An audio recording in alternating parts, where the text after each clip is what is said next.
kontraktor menawar suatu pekerjaan konstruksi sampai di bawah 80 HPS. Intinya adalah SE 68 ini adalah suatu surat edaran dirjen yang memfasilitasi perhitungan yang dinamis. Di SE 68 itu kalau kita lihat lampiran itu sudah lebih banyak daripada SE 73 yang sebelumnya.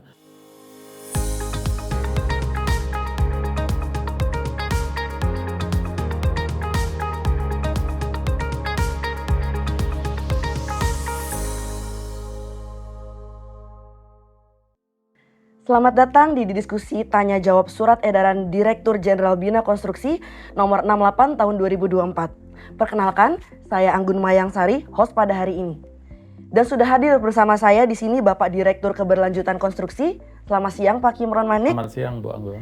Suatu kehormatan bagi saya dapat bertanya langsung kepada Bapak Direktur ini karena Bapak Direktur merupakan direktur dari tempat di mana SE ini lahir ya Bapak ya. Yeah. Gimana Bapak kabarnya Pak hari ini Pak? Sehat. Alhamdulillah. Luar biasa. Baik. Syukurlah ya Pak ya, semoga sehat selalu. Amin. Kemudian Pak, izin ada beberapa pertanyaan nih Pak yang ingin saya tanyakan, mungkin bisa menjadi informasi juga bagi masyarakat luas. Kita mulai aja Pak. Apa latar belakang diterbitkannya SE Dirjen Bina Konstruksi nomor 68 tahun 2024 Pak? Baik. Kalau kita mau berbicara tentang latar belakang penerbitan dari SE ini, tentu kita balik dulu ke belakang bahwa sebelumnya kita sudah mengeluarkan Permen 01 tentang perhitungan HPS ini ya. Kemudian dalam perkembangannya Permen 01 itu kita rapikan lagi menjadi Permen 08 ditambah SE 73. Jadi ada satu permen dikembangkan menjadi Permen 08 dan SE 73. Dalam perjalanannya juga SE 73 ini kita rapikan lagi menjadi SE 68 tahun 2024. Namun apa sebenarnya substansi-substansi yang terjadi di sana?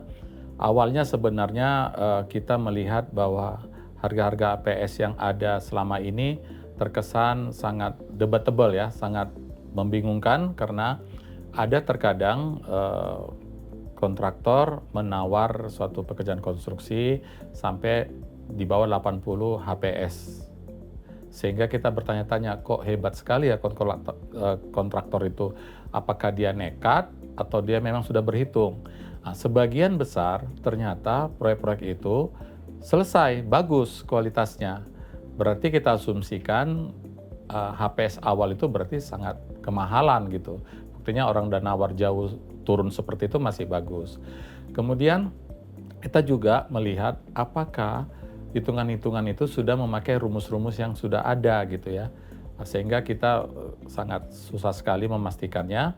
Sehingga kita munculkanlah SE 68 ini yang isinya adalah tentang analisis harga satuan pekerjaan atau ASP atau bahasa umumnya rumus menghitung APS. Jadi seluruh pekerjaan konstruksi yang ada di PUPR, bidang air, cipta karya, bina marga, perumahan dan juga biaya-biaya umum udah kita masukkan dalam SE 68 ini. Jadi intinya adalah SE 68 ini adalah suatu surat edaran dirjen yang memfasilitasi perhitungan yang dinamis. Kita bilangnya yang dinamis. Baik Pak. Terima kasih Pak. Sebelumnya kan tadi Bapak menyebut mengenai SE 73 tahun 2023 ya Pak. Sebenarnya apa sih Pak perbedaannya dengan SE Dirjen nomor 68 tahun 2024 ini Pak? Oke, sebagaimana yang dari awal saya katakan tadi urutannya itu ya. Jadi di SE 68 itu kalau kita lihat lampiran itu sudah lebih banyak daripada SE 73 yang sebelumnya.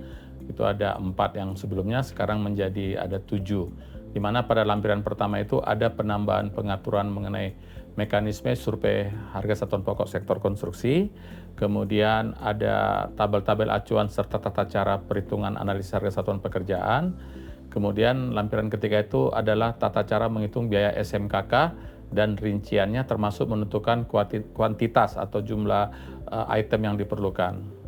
Kemudian di lampiran 4, 5, 6 itu acuan untuk menghitung ASP di bidang sumber daya air, bidang bina marga, dan bidang cipta karya perumahan.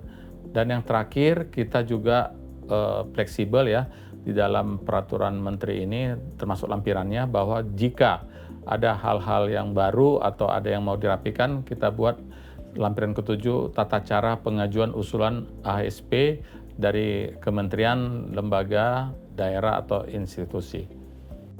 Baik Pak, ada yang menarik nih dalam surat edaran ini ya Pak. Tadi kan Bapak menyampaikan terkait mekanisme harga satuan pokok. Bisa dijelaskan tidak Pak untuk latar belakangnya itu seperti apa Pak? Oke, baik. Selama ini harga APS itu bagi sebagian pihak dianggap kemahalan ya. Mungkin indikatornya atau indikasinya kemahalan itu ketika kontraktor menawar HPS itu sejauh 80% atau di bawah 80% HPS, ternyata pekerjaan itu bisa diselesaikan dengan baik gitu. Jadi ada pertanyaan, apakah memang kontraktornya super canggih atau memang waktu membuat biaya itu kemahalan menghitungnya gitu. Sehingga si kontraktor menawar sejauh itu, serendah itu juga masih bisa melakukannya. Dan sebaliknya juga bisa juga PPK itu menghitung memang harganya di bawah dari standar, sehingga kadang-kadang pihak penyedia pun nggak berani menawar gitu ya, karena diperhitungkan loh ini kayaknya harganya nggak pas gitu ya. Sehingga kita melihat salah satu faktor kemahalan itu adalah ketika dia mencari harga satuan pokoknya gitu. Contohnya kalau dia memasukkan hitungan-hitungan harga semen, harga pasir, harga besi, mungkin dia ngambil dari referensi yang harganya itu relatif tinggi gitu. Biasanya tuh teman-teman banyak ngambil dari harga acuan Pemda. Ya, jadi harga-harga Pemda itu adalah harga-harga memang tenaga kerja, material, peralatan di lokasi asal proyek tadi. Namun yang sering terjadi adalah Pemda sendiri mengeluarkan panduan rancangan harga itu adalah untuk penyusunan APBD daerahnya. Jadi bukan menyusun APS tapi APBD. Dan di setiap peraturan-peraturan tentang harga daerah itu ada disclaimer-nya, pernyataan bahwa ketika para pihak mau menghitung APS, maka dia harus survei pasar harga-harga itu. Sementara harga yang dalam peraturan itu adalah harga semacam pembanding gitu. Nah, jadi disinilah sering yang terjadi karena dia tidak melakukan survei pasar sehingga dia ngambil harga yang tinggi sehingga HPS-nya pun jadi tinggi gitu.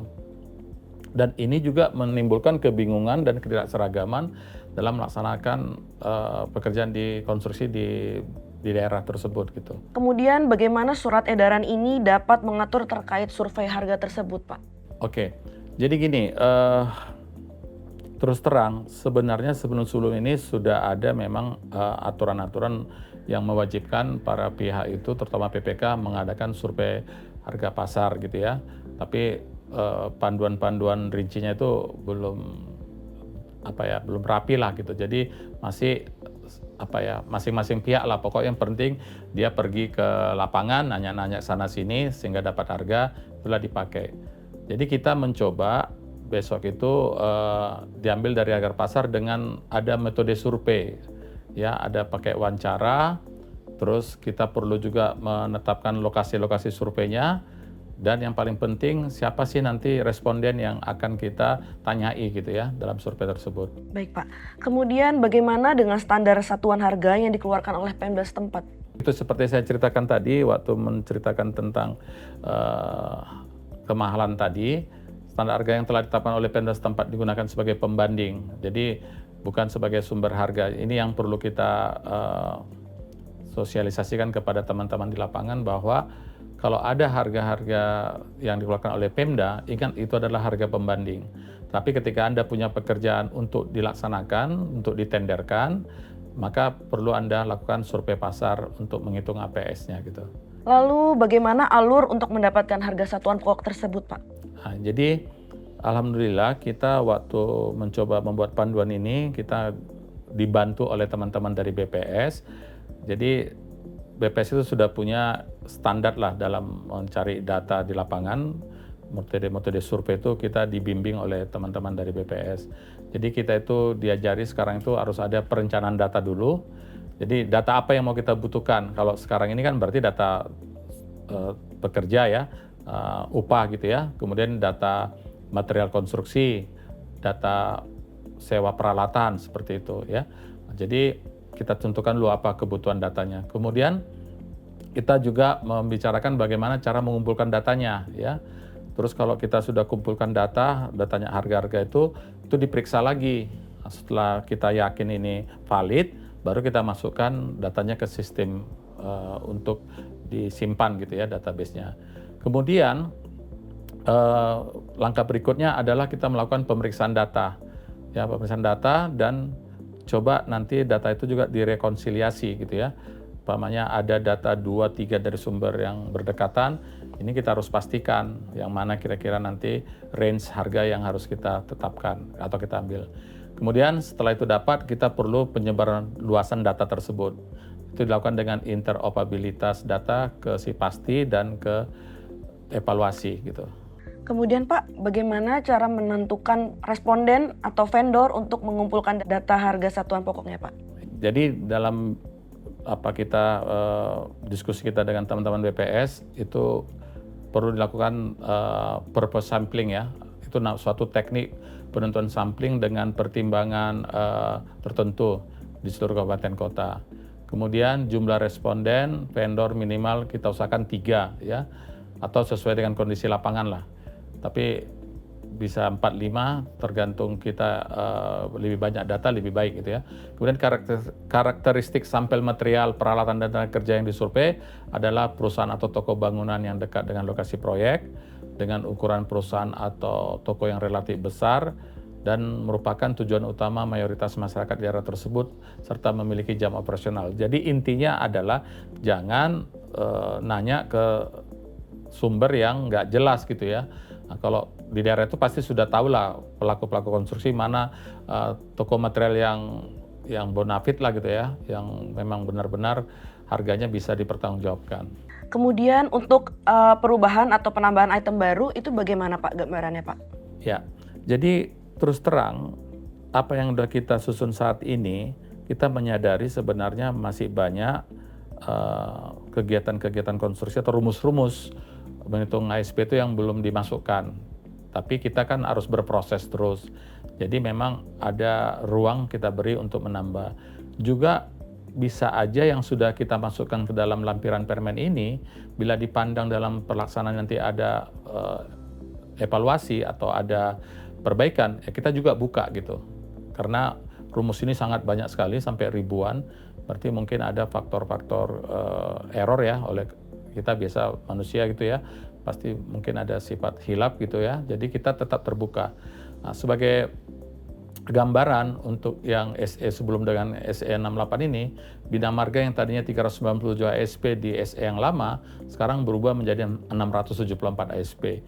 Dan untuk sementara informasi yang kami terima dari teman-teman Bina Marga, mungkin ke depan ini akan ada lagi tambah rumus-rumus ASP yang baru. Nah, yang paling revolusioner itu ya, yang paling banyak berubah itu adalah Cipta Karya dan Perumahan, semula 1841 ASP menjadi 2168 ASP. Termasuk juga di dalamnya terdapat 698 ASP yang diubah atau dikoreksi. Jadi intinya adalah rumus-rumus yang ada di dalam ASP ini adalah sesuatu yang dinamis, kita sadari. Jadi kita akan sangat terbuka kepada perubahan-perubahan dan penambahan-penambahan.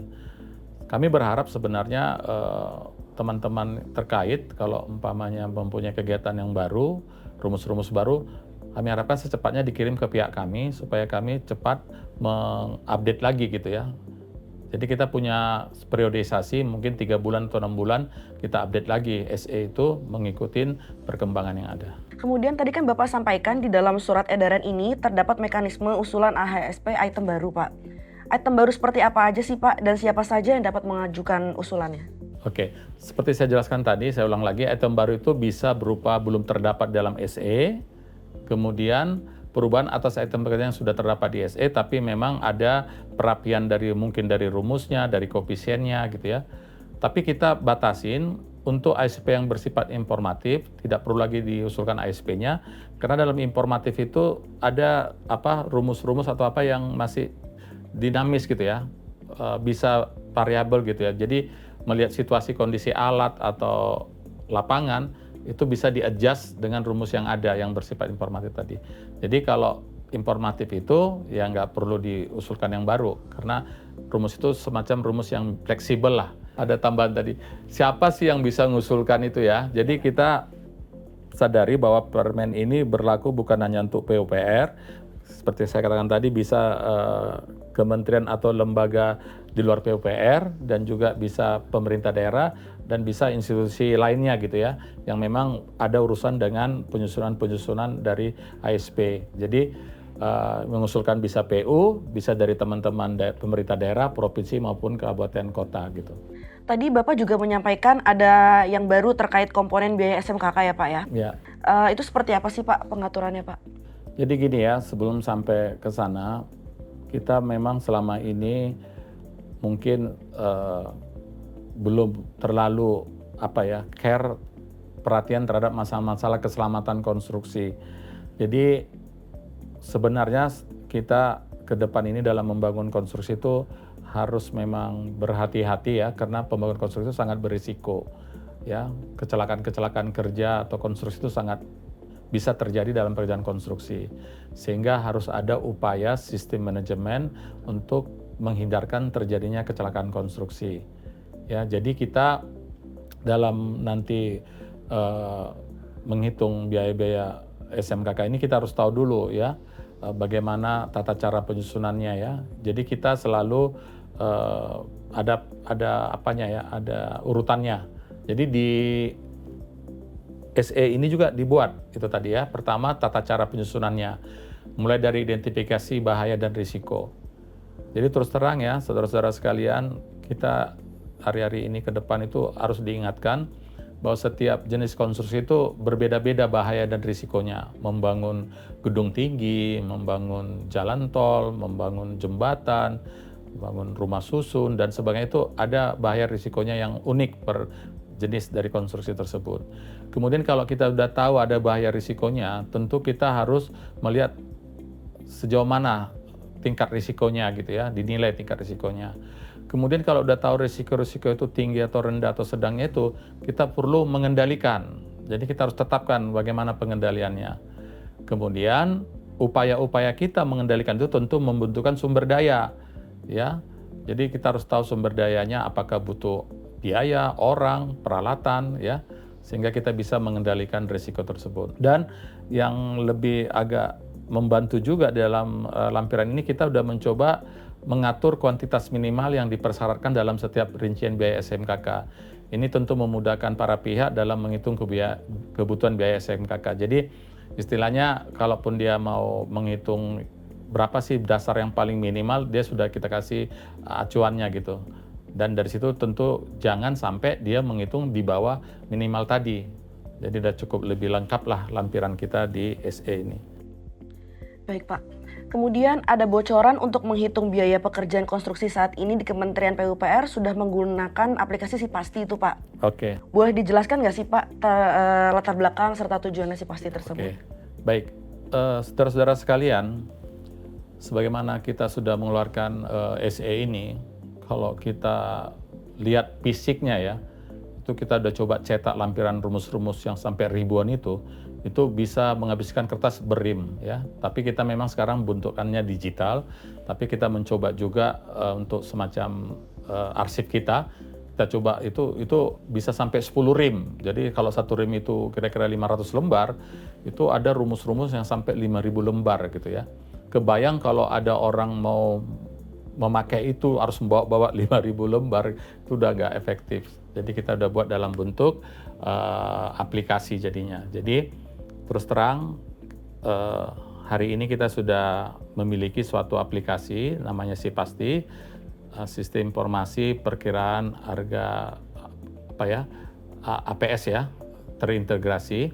Jadi rumus-rumus yang ada tadi sebanyak 4.000 atau berapa ribu rumus tadi, itu kita masukkan ke aplikasi seperti kalkulator gitu. Jadi kalau saya nanti mau menghitung suatu proyek jalan, maka saya tinggal panggil rumus-rumus menghitung jalan gitu. Jadi kita tinggal memanggil dan tinggal mengatur rumus-rumusnya gitu.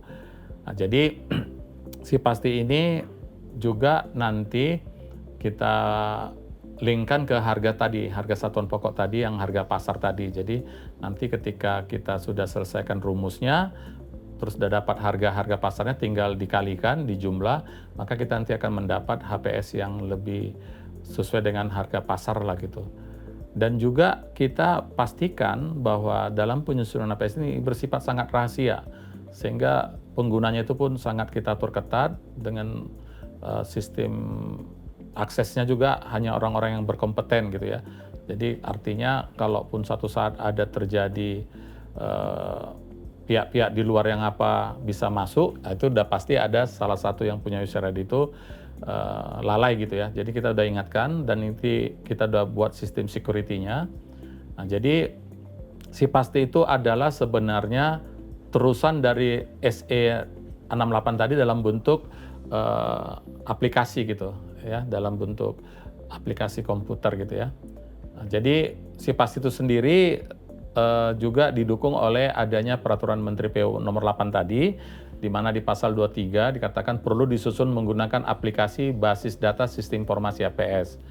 Kemudian uniknya kita juga didukung oleh Inmen PUPR nomor 4 tahun 2022 strategi 3, yaitu pemantapan keandalan penyusunan HPS tentang perbaikan ekosistem pada mekanisme penyusunan HPS melalui regulasi adaptif, teknologi inovatif, dan kolaborasi aktif. Kemudian yang nggak kalah serunya, SIPASTI ini juga dikawal oleh teman-teman dari aksi Stranas PKKPK, itu mengenai pengembangan dan pemanfaatan SIPASTI di Kementerian PUPR. Jadi intinya adalah setelah SE68 ini ada, terus kita kembangkan dengan adanya SIPASTI, maka nanti pemakaian SE68 ini lebih praktis lagi. Jadi orang nggak harus lihat-lihat lagi ke lampiran yang setebal itu, tapi tinggal buka aplikasinya gitu. Seperti itu. Jadi SIPASTI itu diciptakan untuk memudahkan melaksanakan isi dari SE68 ini. Luar biasa sekali ya Pak, inovasi dari SIPASTI itu ya Pak. Kemudian Pak, saya ingin tahu lebih lanjut lagi nih Pak tentang SIPASTI Pak. Apa aja sih Pak fitur-fitur yang ada di SIPASTI itu Pak? Oke, seperti saya katakan tadi ya, kita ada katalog harga satuan pokok wilayah. Jadi waktu di SE-nya juga sudah kita ada panduannya, tapi nanti di SIPASTI ini kita pastikan ada database-nya. Jadi kumpulan harga satuan pokok wilayah tenaga kerja, bahan dan peralatan yang bersumber dari hasil survei harga pasar tadi oleh kita terus terang ya, sebenarnya SDM PUPR ini kebetulan ada di seluruh Indonesia ya, dari Sabang sampai Merauke ya.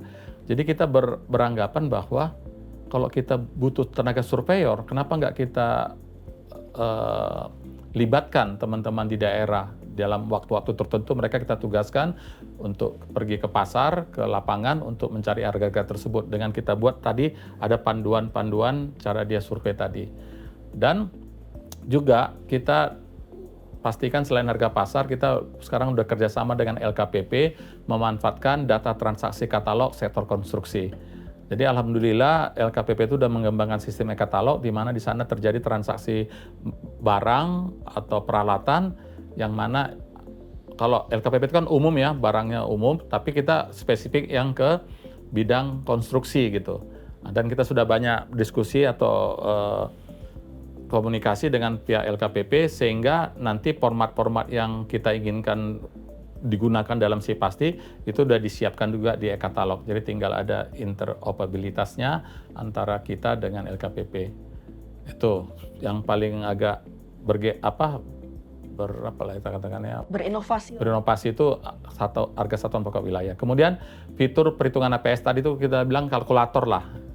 Standarisasi rumusan perhitungan HPS pada sistem berdasarkan regulasi untuk menghitung usulan HPS. Jadi regulasinya Permen 08 dan SE68 tadi itu dimasukkan ke dalam aplikasi SIPASTI tadi, itu kita katakan fitur perhitungannya. Kemudian fitur pembahasan penetapan review HPS. Jadi kita mau besok teman-teman kalau menghitung HPS itu nggak bisa seenaknya aja. Kan selama ini kan yang punya tugas itu adalah PPK. Tapi PPK sebelum memfinalkan itu, dia harus ada di internal dulu, di atasan pejabat di atasnya untuk mengesahkan atau mereview gitu. Jadi kita buat juga satu proses bisnis dalam menetapkan HPS itu, jangan PPK bermain sendiri gitu ya, memutuskan sendiri, tapi dia harus di backup oleh di atasnya pimpinan-pimpinan, bisa kasatker, bisa kepala balai. Bahkan untuk yang hitungannya sangat ratusan miliar atau besar sekali itu bila perlu Bapak atau Ibu Dirjennya juga harus ikut menetapkan gitu, bereview lah setidaknya. Kemudian yang keempat, database HPS gitu ya. Jadi ini ada ceritanya. Awal-awalnya kan kita membuat kegiatan-kegiatan ini ada dulu perintah dari pimpinan, coba semua HPS yang sudah ada dikerjakan, artinya sudah selesai pekerjaannya, tentu kan itu ada HPS-nya gitu ya. Nah, tolong dikumpulin semua APS itu, nanti APS itu kita olah jadi data series sehingga kita bisa nanti membuat referensi dalam menyusun APS ke depannya pakai data-data APS yang sebelum-sebelumnya. Tapi apa daya ketika kita datang ke teman-teman yang punya HPS, ternyata susah. Mungkin ada keengganan mereka mengeluarkan APS itu, mungkin itu dianggap semacam data rahasia mereka dan sebagainya, sehingga kami waktu itu nggak punya data yang bisa kami kumpulkan, paling 1-2 itu pun nggak signifikan lah. Sehingga kita berinovasi bagaimana caranya kita minta HPS dari orang, tapi orang itu nggak kita ganggu gitu. Cara satu-satunya yaitu tadi yang kita buat aplikasi ini, dia dipaksa berhitung APS-nya di aplikasi kita, nanti hasil hitungan itu bisa tersimpan secara rahasia di aplikasi kita. Sehingga kalau kita besok setelah selesai pekerjaan itu dan database itu udah nggak bersifat rahasia lagi karena sudah terlaksana, maka kita bisa mengevaluasi APS itu. Jadi kita sekarang membuat database APS. Dan ini juga menjadi satu hal yang sangat fundamental untuk ke depan, karena kita juga besok-besok itu harus bisa menghitung aset-aset yang sudah kita bangun gitu. Jadi kita udah tahu harganya dulu berapa, dalam tendernya berapa, setelah dilaksanakan berapa harganya, karena semua aset-aset itu ada juga hitungan-hitungan penyusutan ya dan sebagainya, atau perawatan dan sebagainya. Jadi database APS itu sangat penting bagi kita ke depan, sehingga semua data-data pekerjaan seluruh PU itu bisa kita cari sumbernya dari mana. Kemudian yang terakhir sistem monitoring. Ini sistem pembanding harga APS yang disusun PPK dengan harga pada pasar pada sistem katalog harga satuan pokok wilayah atau harga APS PPK lain pada sistem database APS. Ada sebagai early warning system jika terjadi anomali dalam menentukan harga satuan dasar, harga satuan pokok. Jadi intinya ginilah, kalau ada para pihak mencoba memasukkan harga-harga yang nggak normal, nanti si pasti ini bisa ngasih kayak notifikasi atau peringatan, loh ini hargamu ini nggak benar nih, ini terlalu tinggi. Kalaupun nanti kamu bertahan tinggi, maka kita harus evaluasi, tanya dari mana dapatnya. Jadi artinya besok ke depan orang nggak sembarang aja masang harga, karena dalam sistem ini sudah ada semacam screening pembanding seperti itu. Jadi ada 5 ya, udah bagus ini aplikasinya, komprehensif dan menyeluruh gitu. Baik Pak, kemudian boleh diuraikan sedikit nggak sih Pak, apakah manfaat si pasti itu Pak? Oke, jadi gini, tadi kan ada 5 fitur ya, kita berdasarkan fitur. Jadi kalau udah ada kita harga satuan pokok wilayah, maka akuntabilitas harga satuan itu sudah bisa kita pertanggungjawabkan ya. Terus juga dengan adanya katalog harga satuan pokok wilayah ini, maka bisa dipastikan bahwa para pihak ketika menyusun APS itu sudah menggunakan harga pasar karena diambil data dari harga pasar. Kemudian untuk fitur perhitungan APS atau kalkulator itu jaminan perhitungan APS itu sudah konsisten gitu. Jadi kalau selama ini mungkin teman-teman mengadop rumus dari SE itu ke bentuk Excel, tabel-tabel dan rumus-rumus, itu kita kadang-kadang nggak bisa lagi telusuri apakah koefisiennya tadi benar atau enggak, terus harga-harganya gimana semuanya itu, maka kita buatkan kalkulator persis apa yang ada di SE itu, rumus itu yang kita pakaikan di aplikasi. Kemudian dengan adanya HPS ini kita sudah punya stok 3.488 rumus ASP sesuai dengan regulasi. Jadi cukuplah untuk dipakai untuk menghitung pekerjaan-pekerjaan konstruksi di PU. Tapi kita tetap terbuka karena kita yakin bahwa di dunia konstruksi itu teknologinya berkembang terus. Jadi rumus-rumus ASP-nya juga akan bertambah. Kemudian di fitur yang ketiga, pembahasan penetapan review APS ini, itu yang katakan ada semacam quality assurance kualitas APS tadi, karena sudah ada pemeriksaan berjenjang di internal dari pihak PPK-nya atau pengguna jasa. Kemudian standarisasi proses pembahasan, penetapan review yang efektif dan efisien. Jadi kalau udah sistemnya aplikasi gini, itu udah bisa terukur, nggak boleh lama-lama lagi untuk para pihak untuk mereview dan menetapkan. Jadi udah ketahuan kok di bagian ini terlalu lama gitu, by system bisa diapakan, dilihat gitu. Jadi kalau ini nanti udah kita laksanakan, maka sangat efektif dan efisien dalam proses penyusunan dari penetapan dari APS tadi. Kemudian yang tadi saya katakan monitoring HSP, ASD dan HSP tadi itu early warning system tadi, itu yang saya katakan bisa mengingatkan para pihak bahwa harga yang dimasukkan itu nggak lajib gitu ya, di luar toleransi harga yang ada. Kemudian kita juga bisa menggunakan data-data yang ada itu sebagai mekanisme screening harga gitu ya. Jadi harga yang didapatkan itu juga harus memang diuji dulu. Terakhir database ASP dan ASD tadi ya, itu nanti kita bisa gunakan untuk sharing knowledge dan integrasi dengan sistem-sistem lain. Jadi Sipasti ini adalah sesuatu aplikasi yang bisa juga akan di-link dengan aplikasi lain untuk mengembangkan dari Sipasti ini. Kemudian untuk pertanyaan terakhir nih Pak, terkait surat edaran ini. Kapan sih Pak diberlakukannya surat edaran ini Pak? Oke, jadi ini yang sering dalam setiap pengeluaran peraturan kita terkadang lalai ya, bahwa aturan itu sebenarnya ada masa-masa mulai dilaksanakannya ya. Jadi untuk SE 68 ini kita bilang 20 hari kerja setelah berlakunya surat edaran ini. Jadi seandainya ada orang berhitung dikeluarkan tanggal 3, kita kan wajibkan nanti setelah 20 hari. Jadi kalau ada orang sebelum 20 hari itu memakai rumus yang lama, monggo prosesnya tetap diteruskan. Tapi setelah 20 hari ditetapkan, berarti dia sudah nggak bisa pakai rumus yang lama, harus sudah pakai SE 68 ini. Ini semata-mata kita buat untuk kepastian hukum aja.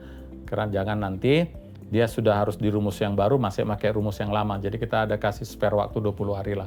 Dan ini salah satu kegiatan kita podcast ini adalah untuk mensosialisasikan tentang SE 68 ini. Berarti nanti di tanggal yang sudah harus berlaku, orang nggak bingung lagi gitu. Tapi terus terang ini akan terbantu juga karena nanti SE itu hanya bisa dilaksanakan dengan menggunakan aplikasi Sipasti. Jadi di Sipasti itu juga nanti sudah ada rumus-rumus yang sudah mengikutkan SE 68 ini.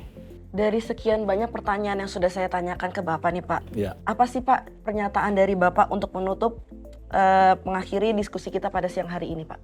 Baik, Bapak Ibu sekalian, sebenarnya kita ke depan ini dalam melakukan pekerjaan konstruksi, kita harus menyadari bahwa pekerjaan yang kita lakukan ini adalah pekerjaan yang akan dimanfaatkan oleh orang banyak. Kita bangun jalan, bangun bendungan, bangun gedung, rusun, dan sebagainya.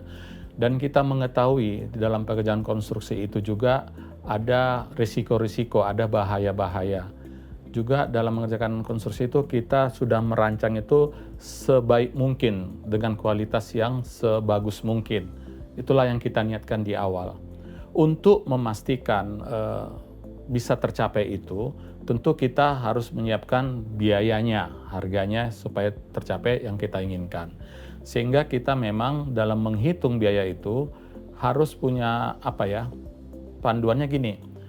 Harga itu harus cukup untuk mewujudkan bangunan yang berkualitas kita inginkan. Tapi kita juga nggak mau harga itu kemahalan. Apa masalahnya kalau kemahalan? Seharusnya uang kemahalan itu bisa membangun bangunan yang lain gitu. Jadi kalau teman-teman dari KPK pernah sharing informasi kepada kita, seandainya katakanlah kita membangun gedung itu sebenarnya bisa 100 miliar gitu ya. Satu gedung 100 miliar, tapi dibuat harganya 150. Berarti kalau 300 dapatnya jadi 2 karena 150. Padahal kalau kita hitung benar, 300 bisa dapat 3. Jadi kenapa kita nggak menghitungnya benar supaya kita dapat bangunan yang lebih banyak lagi.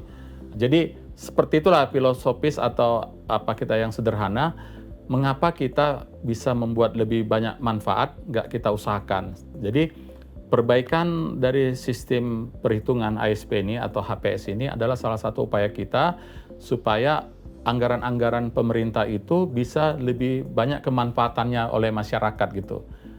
Dan ya kalau kita mau lihat juga dari catatan-catatan KPK, ini data dari KPK ya, seakan-akan banyak juga yang kemahalan tadi itu kayaknya disengajakan gitu. Nah, menurut data KPK lagi nih, itu bisa ada titipan-titipan pada biaya-biaya tertentu yang nggak ada kaitan dengan biaya konstruksinya. Nah, tapi kalau kita mau tahu lebih banyak, kita bisa cari infonya ke KPK lah. Tapi kita dalam kegiatan ini, penyusunan HPS ini dan sistem spasti ini adalah ikhtiar kita ya, niat kita untuk memperbaiki sistem yang ada. Dan dengan nanti kita bisa membuat harga yang pasar ya, harga yang bisa dipertanggungjawabkan, maka kita sudah berikhtiar juga membuat bangunan-bangunan kita itu berkualitas. Ya, jadi inilah perjuangan kita bersama, bahwa mungkin bagi sebagian orang peraturan ini mungkin agak mengganggu comfort zone, bisa aja. Mungkin selama ini dia gampang ngitungnya, tapi dengan aplikasi sekarang dia harus tertib gitu. Harus survei pasar, harus pakai proses di dalamnya, harus tanya ke atasannya persetujuan gitu ya. Dan nanti data-data itu bisa dicek apakah harganya mahal atau murah, itu udah ada sistemnya semua. Jadi implementasi ya, ini biaya pekerjaan konstruksi yang bisa cepat, tepat, berkualitas demi mendorong percepatan pembangunan infrastruktur yang masif, andal, berkeselamatan, dan berkelanjutan. Jadi kami harapkan partisipasi semua teman-teman di dunia konstruksi, pelaku-pelaku konstruksi, mari kita perhatikan SE 68 ini, dan untuk memudahkan kami sudah siapkan aplikasi Sipasti. Jadi itu dua kegiatan yang saling bersamaan lah untuk kita manfaatkan. Terima kasih. Baik Pak Kimron, terima kasih banyak atas waktunya yang sudah menemani saya berdiskusi pada siang hari ini. Banyak sekali informasi yang telah diberikan oleh Pak Kimron pada siang hari ini. Semoga bermanfaat bagi teman-teman semua. Dan semoga juga aplikasi Sipasti ini dapat diterapkan dengan baik dan sangat sempurna. Untuk teman-teman yang ingin mengunduh peraturan-peraturan yang sudah disebutkan tadi oleh Pak Kimron, dapat mengunduh pada link yang ada di description box. Akhir kata, saya Anggun Mayangsari izin mengundurkan diri. Selamat siang.